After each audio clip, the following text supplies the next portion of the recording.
To feel completely forgotten, yet be in plain sight, is a unique and quiet form of pain. There's a solitude that lives behind the eyes. It's not about empty rooms, but crowded ones where you still feel miles away. It hides behind a full calendar, behind success, behind the perfectly crafted "I'm fine." The ache isn't sharp. It's a constant, low hum of being present, yet profoundly unseen. Loneliness is being unknown in a world of faces. If you vanished tomorrow, who would truly notice? Not the polite, "haven't seen you lately," but the gut-deep panic of your absence. Who would be your first call for news, good or catastrophic?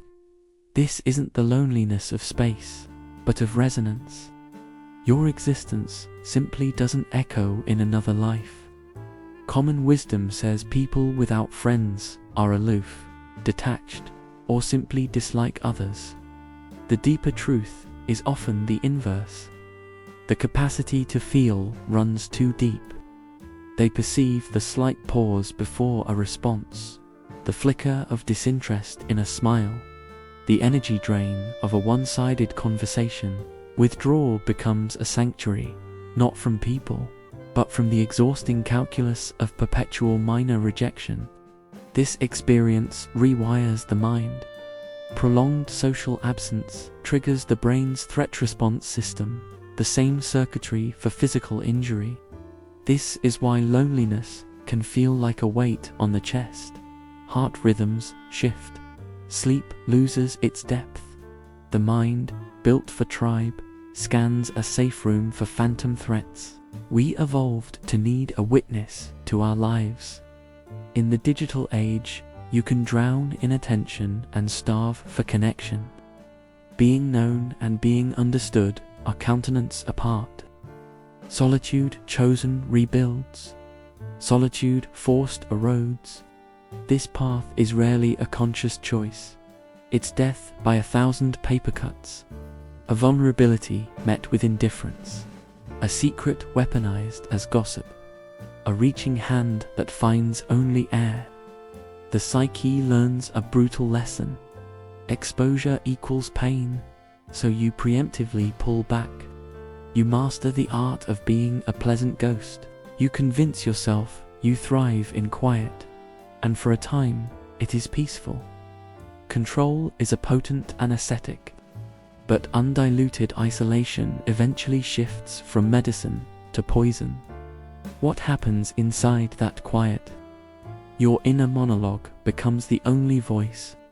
You revisit old conversations like archived documents, searching for the fatal error. You deconstruct your own personality, asking, "What is it about me?" The answer often lands in two crushing places. I am too much, or I am not enough. This is learned relational helplessness. After enough failed attempts, the brain links the act of reaching out with guaranteed hurt. So you stop. Even when a kind person appears, the gates stay locked. You might function perfectly, smile, achieve, post highlights, but you inhabit a dual reality, the performance and the performer, forever separated by glass. This long-term adaptation has a cost. Without the mirror of another consciousness, your world contracts. Perspectives harden into certainties. Empathy, a muscle built through exchange, can atrophy, not from malice, but from disuse. The mind numbs the longing to survive the ache. Paradoxically, those without companionship often desire the deepest bonds. They romanticize connection, finding profound meaning in a stranger's genuine smile. They become connoisseurs of unspoken authenticity.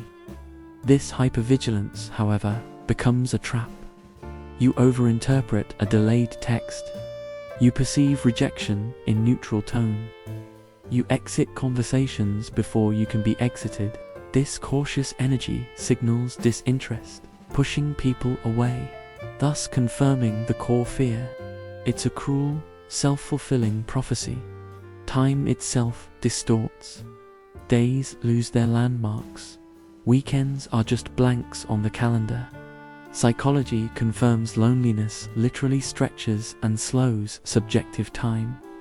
You live inside the endless present of your own thoughts, watching life flow past like a river you cannot enter.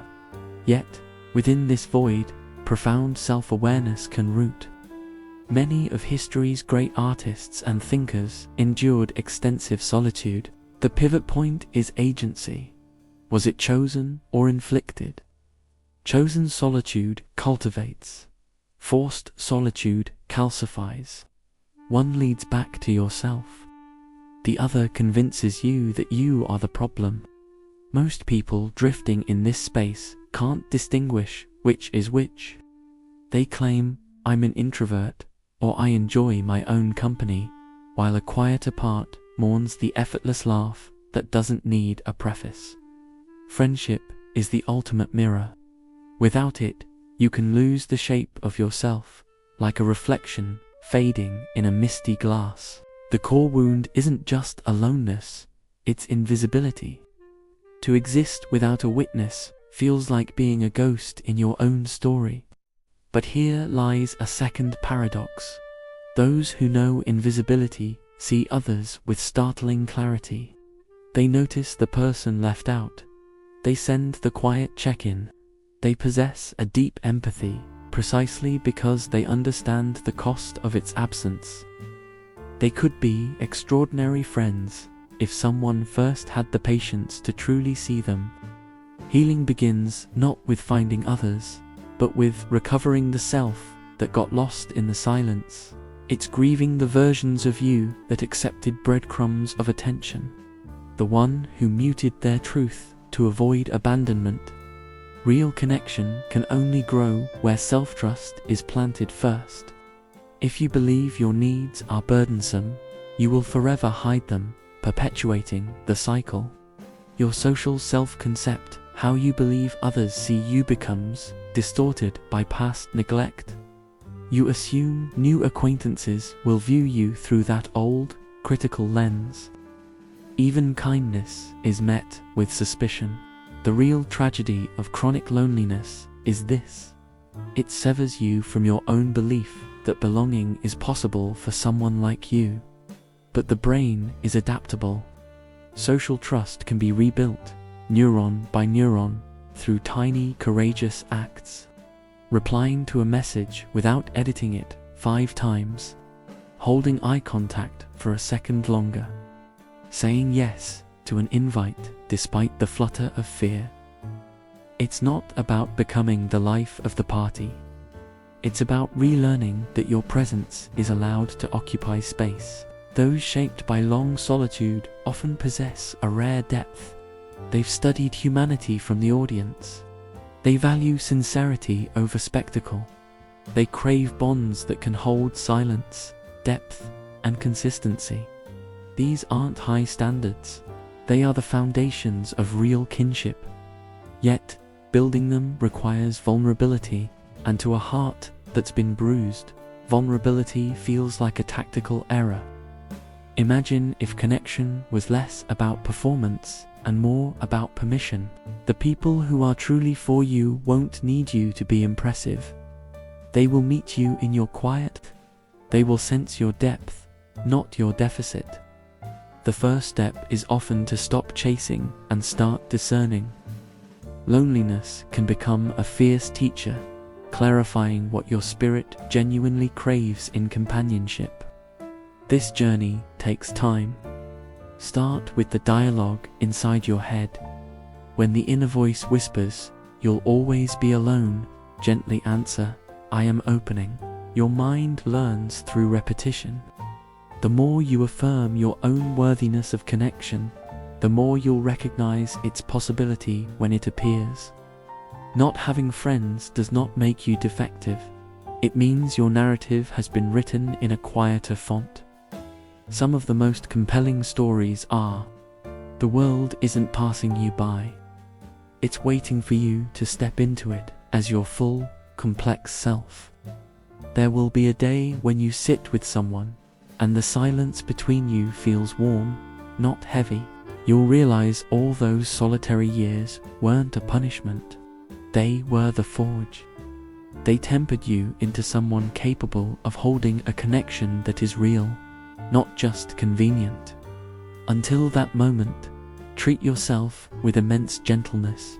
Speak to yourself as you would to a dear friend who is hurting. Remember, even if no one is sitting beside you now, you remain inherently worthy of being known, of being chosen, of friendship. Your thread is still part of the vast, invisible tapestry of human experience, and perhaps, one day, you'll lock eyes with another who has known this quiet. A silent understanding will pass between you. Two islands will spot each other in the same sea, because loneliness is rarely the end of the story. It is often the necessary soil from which the most authentic connections finally grow. If this exploration of the quiet mind resonated with you, please support our community by liking this video and subscribing to Winds of Thought. Your engagement helps us continue these conversations.